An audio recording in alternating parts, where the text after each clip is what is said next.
Hey guys, welcome back to my channel. It's Meek again. Today is the final episode of Bait. Thank you so much to everyone who has supported this series. It has exceeded my expectations. We'll chat about it at the end in terms of what I thought the series was going to do. It's done so well for me, considering a channel of my size. So in today's episode, we're going to go through 2 bait lists, and then we're going to have a really chatty talk about a bunch of different things pertaining to bait.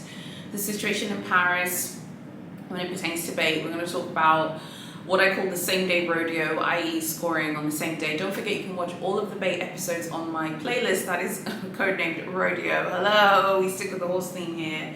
So without further ado, let's get started. This first list is from a European wishlist location, and the all of the bait that was purchased scored a Birkin 13.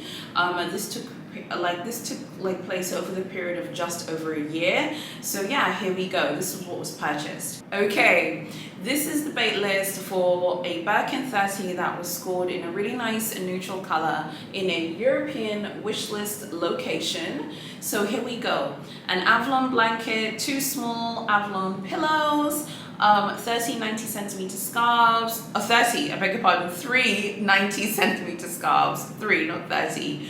Platinum teapots, a creamer, sugar pot, tart plates, breakfast cup and coffee cup, platinum plates, some sandals, a tie and cufflinks, ash Donkra 27 diamond ring, the finesse diamond ring, but that was requested, a Kelly belt, Paris loafers, some trainers, scarf rings, baby towels, and there was also an exotic special order for orans. So everything in this list is what got a Birkin 30 in a really nice neutral color in a wish list location. So remember how we said, you know, wish list locations tend to be easier. I do think wish list locations are not as difficult as one-to-one countries, but a wish list location does not necessarily mean that you won't buy things. At the end of the day, Big H needs you to buy bits. And here, I think after, because this was obviously using a currency in Europe, after we figured out like how much like the Birkin 30 was in that specific European currency, it was basically like 1.76 to 1 was the ratio for this offer. So the wish list is not a guarantee by any means. Wishes in certain countries expire, and then if you don't like remind the SA that your wish is about to expire or your wish is expired, your wish then expires and then you have to do it all over again. So it's not necessarily a guarantee in that sense. What I really like about this list though is the focus on homewares, the Ash Donkra 27 diamond ring and the finesse diamond ring, which was requested. I also like the idea of doing like an SO for orans. I think that's really unique and very different, particularly an exotic one. I think that's very unique.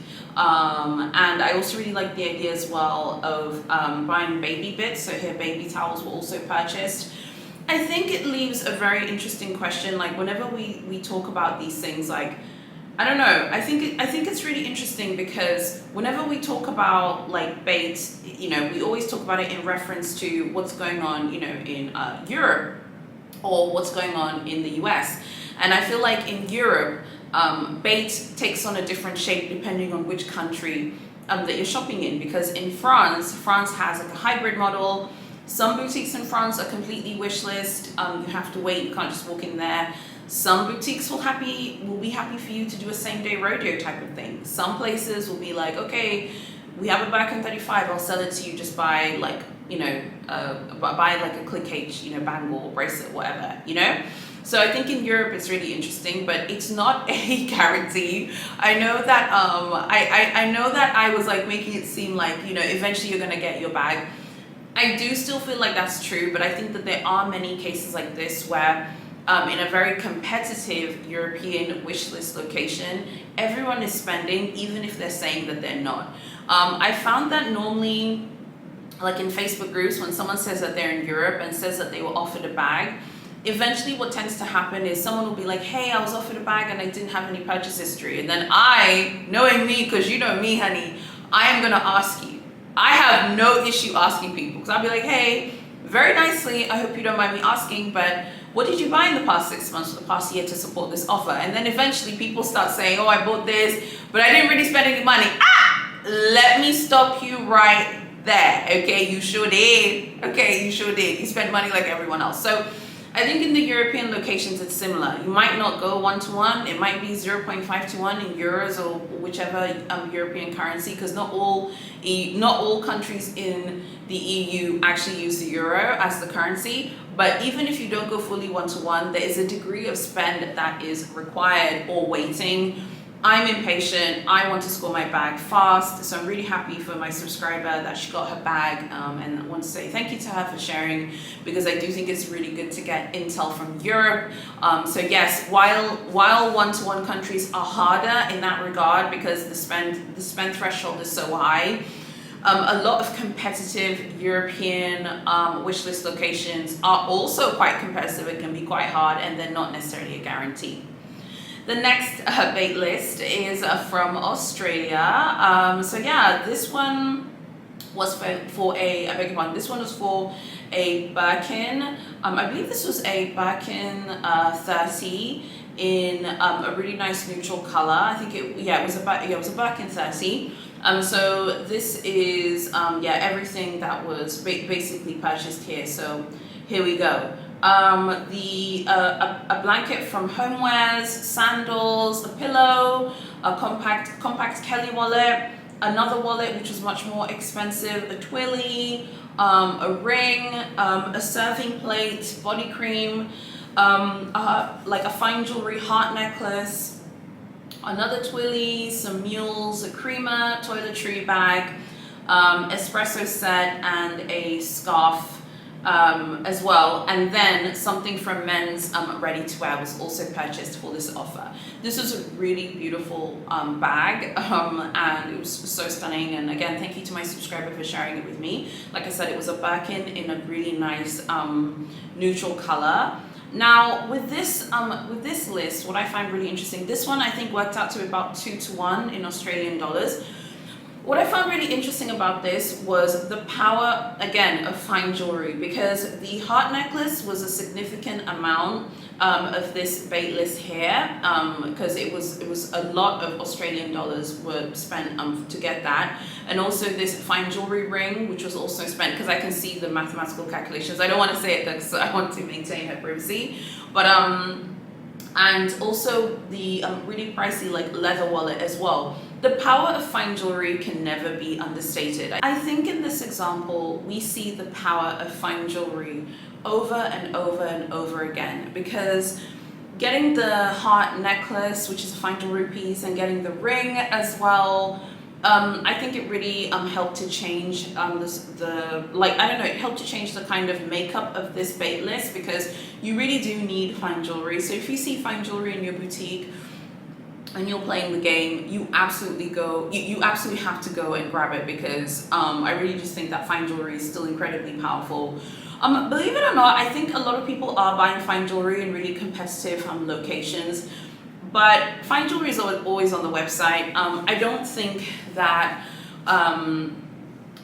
the pricier fine jewelry, like this heart necklace here and this ring, I don't think that the pricier fine jewelry is being purchased as much as the more affordable bits. So I think whenever in doubt, you should always look for the pricier fine jewelry. This was offered this year. The Birkin from the European wishlist location was also offered this year, and this took just under a year to attain. And like I said, this was 2-to-1 in Australia in a competitive Australian boutique. So I'd love to know your comments about that. I actually have a lot of these lists that I've shared in my Facebook group. So yeah, by all means, please consider fully subscribing to my channel and hitting notifications, and also joining the group, and follow me on Instagram, follow my TikTok, because I feel like on my socials I can share more of the too hot for YouTube stuff. I want to keep my channel in good standing. I don't want my videos to get striked. And I also want to be very respectful, because I don't know who's watching my videos, but in my Facebook group and my Instagram, but more my Facebook group is where a lot of the tea is spilled first. So go join the group. It's linked below. If you don't have a Facebook account, okay, don't be stubborn, go make one, okay. and then be like, I've made one Kagame, I'm joining the group. So go join the group and go follow me on Instagram as well. So I loved seeing these lists. I want to say thank you so much to everyone who reached out to me and shared lists with me. I must say, I was very humbled to hear from so many of you about your scores and your bait. I think the Big H community has always had this kind of reputation for being like full of gatekeepers, like in different social platforms, groups and forums. People don't say what they spend. People don't even give you a ratio, because you don't have to say the amount if you don't want to. But I've been so like impressed and amazed by so many of you who've reached out to me privately saying, hey, I got a Kelly, I got a Constance or a Birkin, but this is what I spent. Love it, love it, love it, because we don't do gatekeeping here. If I score this year, I will not gatekeep my purchases from you guys. So I'm so grateful to everyone who shared their scores with me. I don't know, like I think one of the biggest things about like bait though is the fact that so many people are spending money. Like if you watch people's videos on social media and particularly YouTube, you'd think that everyone's just walking in to Big H and walking out with BKCs and not spending money. Everyone is spending to a degree, whether you're spending a little, whether you're spending a lot. I think some of you were telling me like, oh, like I don't have to spend what everyone else spends, but I still get the bags I want. You're still spending to get a bag. At the end of the day, Big H is a business in the business of making money, and they're definitely not making money if you are not buying baits, and that is the bottom line. So make sure that if you're like, oh, you know what, I haven't had to spend that much. Tell us what you spend. Broadly speaking though, everyone is spending money buying in other categories. I mean, if you really think about it from a business point of view, it makes no sense at all. Why would Big H as a business not want people to buy things? Like I said before, in the wish list locations, in some cases, like maybe if you wait 2 years, 3 years, you might just buy like, a wallet, and then you might wait 3 years. I'm not waiting 3 years to get a Birkin, a Kelly or a Constance, okay? I'm about to turn 36, okay? In 3 years, like I don't know where I'll be. Like I am not waiting 3 years, okay? I need that bag ASAP, so I don't mind playing the game. So now I wanted to, like I said, I need the bag now, so I don't mind playing the game. But I wanted to kind of talk to you guys now about a few of your like comments and your like critiques and your critiques about the system and the game itself. A lot of you were saying different things to me privately. A lot of you reached out to me privately and told me your opinion of the series. You all love the series, that's awesome. But a lot of you were also telling me like, again, it's really unfair. Why don't people just go resell? I think I've touched on this before, but I can't go resell because I can't bring myself to buy Big H on the resale market, when I will never buy Louis Vuitton at resale. I'll never buy Chanel at resale. And Louis Vuitton and Chanel are two of my other favorite brands. For example, one of the brands I love to bits, Moschino. I love their archival like products, like things from 2014, 2015. I missed out on them in 2014, 2015. I'm very much a firm believer in fate and serendipity, and of course my faith. And if it's God's plan, I will have it. If it is not God's plan, then it wasn't meant to be. And that's kind of the way I see it. I'm not interested in resale because I wouldn't buy Louis Vuitton at resale. And Louis Vuitton for me is the barometer for many things, because I do love the Louis Vuitton brand. I love Louis Vuitton. I know Louis Vuitton and Big H hate each other, but I love them both. I think they're fantastic. I love Chanel as well. I would say those three brands are like three of my favorite brands, alongside Gucci, Balenciaga, Versace, and Moschino as well. So, and Fendi too. I'll put Fendi there as well. So I love those brands. Like those are brands which I always follow up on, and I always love to know what they're doing. I'm never going to buy any of those brands at resale for right now. I can't say I haven't been tempted, but I can't bring myself to pay a premium for a Big H product. I can't do it. I don't know if it's like the businesswoman in me who just is like, oh my God, the Shadow Birkin is X amount of money in Paris, or a Birkin 30 is X amount, in Paris. Like I can't bring myself to do it. So that's me. I know that for many other people want to get it in the boutique so that they can say they got it in the boutique. I definitely put my hands up and say, I'm also that person. But another thing as well for me is authenticity. You will never fully know if the bag is authentic if you buy it at resale. Yes, you can give it to Baba Baby, who is, the gold standard of Big H authentication. She is the gold standard. No one authenticates like her. But, she's a human being. So I think it's also important to note that. I would just rather get it in the boutique, and I'm willing to just wait when the timing is right. But I have lots of other interests. I got some questions from a few of you guys privately asking me, should you sell your entire collections in order to fund a Big H journey in store? No, no, no. I do not believe you should sell your luxury goods in order to fund a Big H journey in the boutique.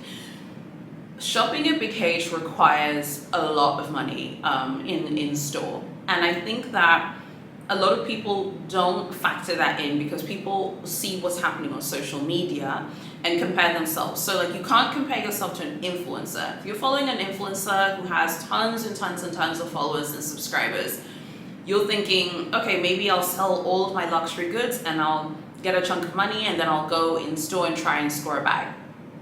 You can't compare yourself to an influencer because influencers don't have to go one-to-one like the rest of us, okay? And that's what I always tell you guys. So don't look at someone on Instagram or YouTube who has a massive following and think you're gonna walk into a boutique and score like them. It's not going to happen. Least of all in 2022, where pre-spend is going to be completely insane. They're going to be requiring so much pre-spend. A lot of locations around the world now are going to be 2-to-1 locations. Australia is already 2-to-1. There's some US locations that are already 2-to-1. There's some places in Europe that are going to be 2-to-1 as well. I'm not a supporter of that because I think what it does is a lot of people are not realistically understanding the type of spending that is needed in a one-to-one location in order to support an offer. In a very competitive boutique, one-to-one is like, it's like the starting point, like in a very competitive store. So I don't support you, any one of you selling all of your luxury goods in order to fund a Big H journey. This is a new trend I've noticed in social media. I've seen it in Facebook groups, I've seen it on YouTube, I've seen it in forums. If you have sold your bigs to fund a Big H journey, I'm not judging you, please don't be offended. I hope you're not offended. I'm talking about people who are saying they want to sell their entire collection to fund a Big H journey in 2022. I wouldn't do it. I would just start shopping. If you are shopping at a local store, I would start shopping slowly and keep all of your beauties in your collection, enjoy them, because Big H is not the be all and end all. And I always say this, like, come to Jesus talk.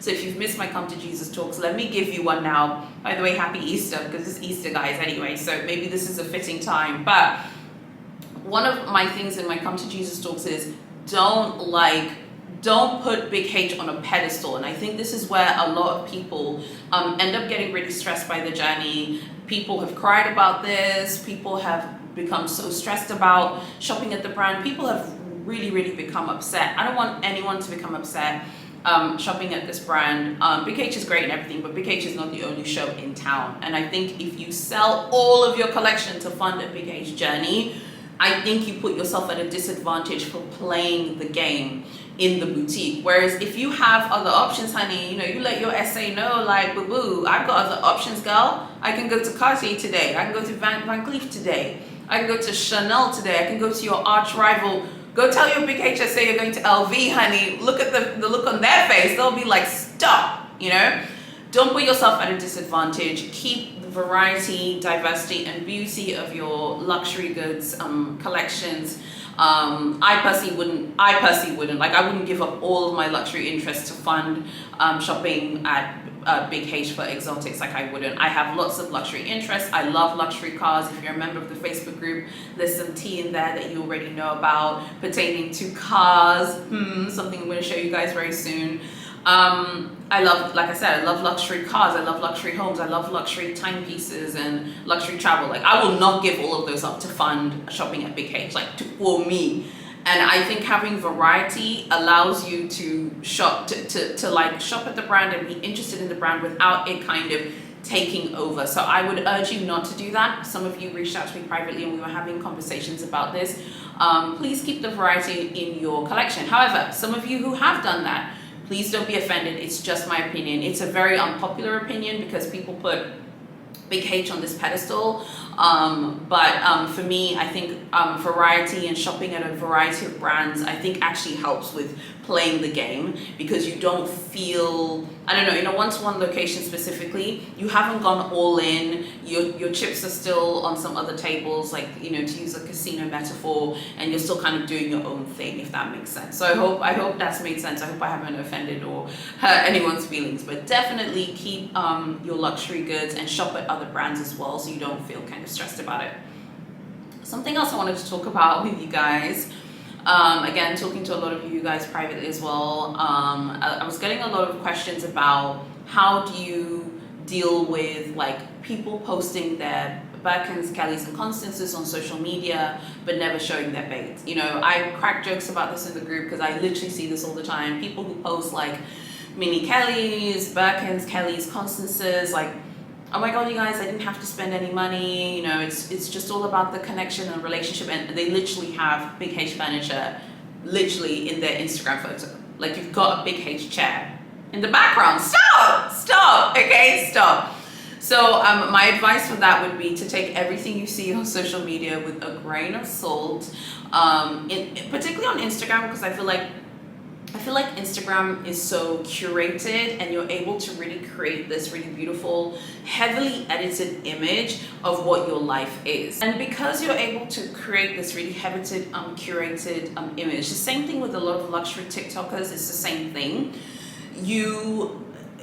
You're able to make it seem like your life is a certain way and you've scored things a certain way, and maybe you haven't. So someone isn't showing like all the homewares they're buying, all the pillows they're buying. There are a bunch of people that I see on my Explore page, because I'm always looking at the Kelly Pochette.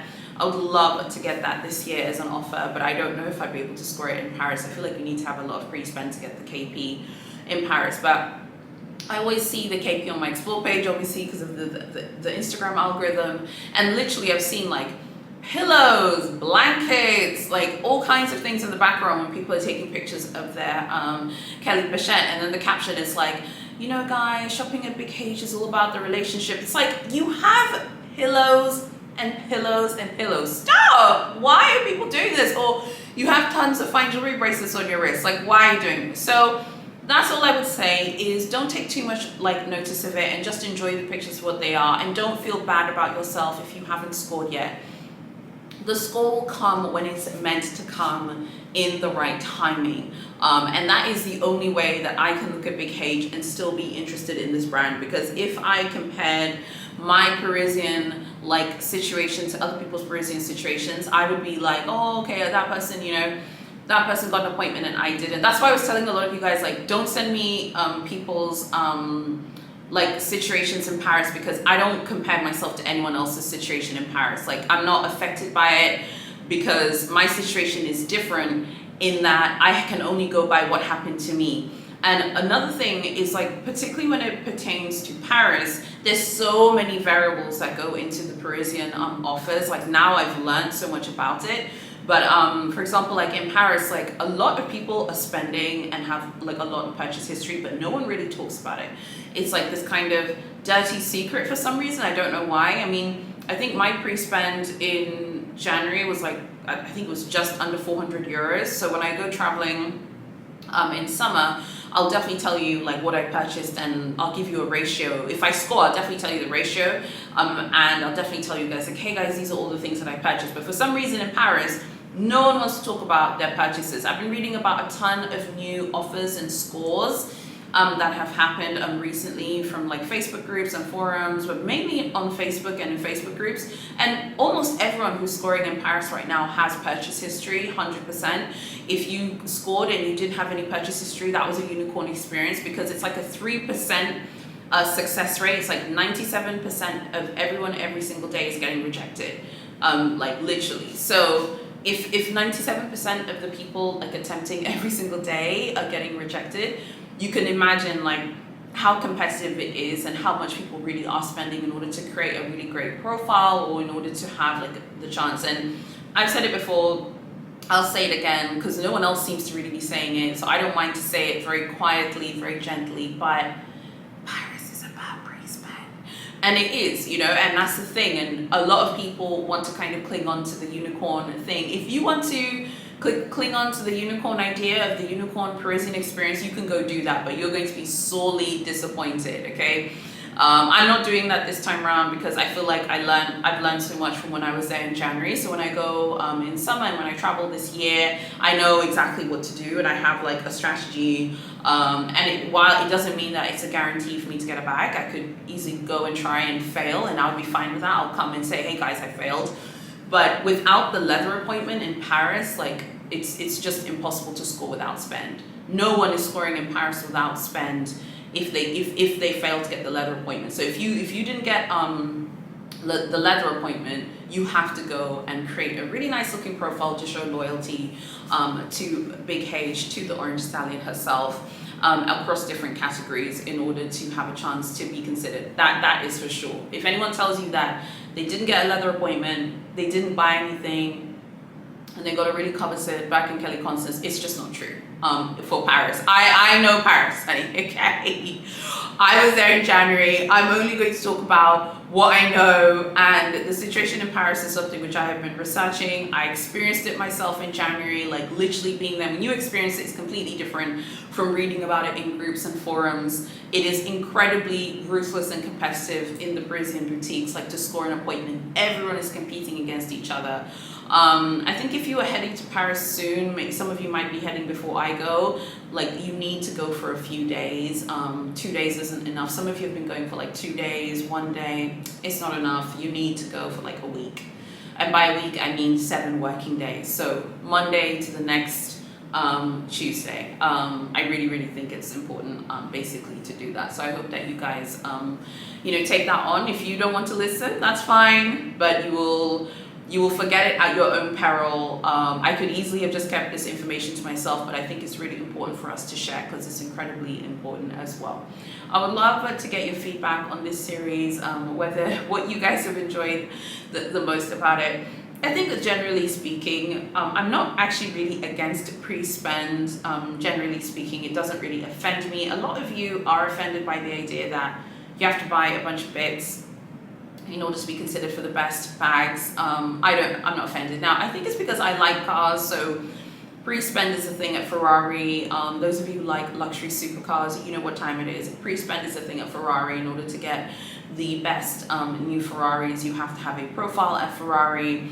I've got another really great example of pre-spend. A few years ago, McLaren created a car, I forgot the name of the model, but if you could basically, there was a Richard Mille watch that you could basically have the opportunity to buy. You could have the opportunity to buy this Richard Mille watch if you bought this McLaren. Only people who had that McLaren had the chance to buy this Richard Mille. So you couldn't even, it wasn't even enough to be a McLaren owner. You had to have owned this specific McLaren model in order to basically have hit the pre-spend for this Richard Mille watch. So this whole idea of pre-spend is nothing new. All of the major luxury brands, Ferrari, AP, McLaren, all of them do it. It's nothing new at all. So I think maybe for me, I'm not that offended because it's not anything new. And to be honest, $20,000 is nothing compared to $20,000, like 2 to 1, is nothing compared to what people are spending at Patek Philippe in order to get pre-spend so that they can score the really hard to get Pateks. When I think of what people are spending at AP and Patek in order to score, it's really not that much, like a give or take. Of course, it's a lot of money, but relative to what other luxury brands are doing, I wouldn't say it's necessarily that much. And a lot of you are very successful, so a lot of you can afford to shop at Big H, and it's not a big deal to you. So I don't really feel, I don't know if I'm that offended by it. Another thing is, I feel like because people have shared so much on social media and in groups, we all kind of have an understanding of what is expected of us. So something I wanted to touch on, because when I started this series, I started researching into this as well. The idea of walking into the boutique and leaving with the item the same day is not, it's not that far-fetched at all. There are actually a few people who have successfully done this, but in very heavily tourist areas. I've been hearing stories about New York, Las Vegas, and Hawaii for the US. I've been hearing stories about London, some of the London boutiques, but the really unpopular colors, like really unpopular, like fur. Someone was offered fur, like a fur Birkin, and they declined it in one of the London boutiques. And you know, obviously France, so you have places like Cannes, Monaco, Nice, Lyon, give or take, but you do need to buy a few bits. Like maybe you will spend 4,000 euros or 3,000 euros, and maybe they will offer you, you know, a bag. I think that oh yeah, wait, another story is like Las Vegas. I remember reading in this one group someone who spent $25,000 and in a Las Vegas big H boutique and was offered a bag the next day. So I feel like these same day rodeo, that's what I call it, the same day rodeo experiences, they're not as far-fetched as they seem. I know a lot of you think that, well, it's about the relationship. Well, I think that if you spend and you spend in the right categories, magically bags start appearing. So I wouldn't be shocked or surprised if it's, I'm not actually that shocked by it, because I've been reading about this now and it's happening more than you think. You really do need to get ready to go like 2-to-1 though, because I feel like a same day rodeo in the US, I feel like it's 2-to-1 or 2.5-to-1. So it will require a lot of money. But then for those of you who are impatient and if you have the money, with fine jewelry and watches, it might be worth just double checking and seeing, you know, if that is, you know, worth it for you. You can always see. Because I think the thing that people misunderstand about Paris is without the leather appointment in Paris, you have to pre-spend. The situation in Paris evolves with time, but generally speaking for right now, pre-spend is necessary. So make sure that you watch all of my series if you are trying to score in the boutique. If you're someone who prefers resale, God bless you. I hope that your journey there works out. I have so many great videos coming. I think I told you guys before, I have a luxury car video coming, I have luxury menswear coming, I've got another fine jewelry video. There's a lot going on with my girl Louis Vuitton, so I've got a Louis Vuitton video coming as well. And then in Tuesday's video, I'm going to answer your questions. I did this Instagram sticker. I was like, ask me questions. Some of you did, so thank you for that. So on Tuesday's video, we're going to do luxury hot topics. I'm really excited about that video because we have a lot of hot topics that we need to talk about. So I really hope that you guys have enjoyed this series. I am so incredibly honored that you guys watched this series. I didn't think it was going to do well because it doesn't have like a clickbaity title. Bait is not that obvious, I think, and the big H, like the big H alias is like the code name for this channel. That's what I started calling Hermes because it was like a rap name, like a gangster name, and I just found that hysterical because I love rap music anyway. But this series exceeded my expectations. So many of you supported the base series. I'm so grateful for that. So thank you so much. I really hope that you liked everything. So yeah, I'll see you guys basically on Tuesday in the Q&A video. If you have questions, feel free to drop them below. And thanks to everyone who answered the Instagram sticker. I'm going to be answering all of your questions on Tuesday. Thank you so much for watching, and I'll see you next week in my next video.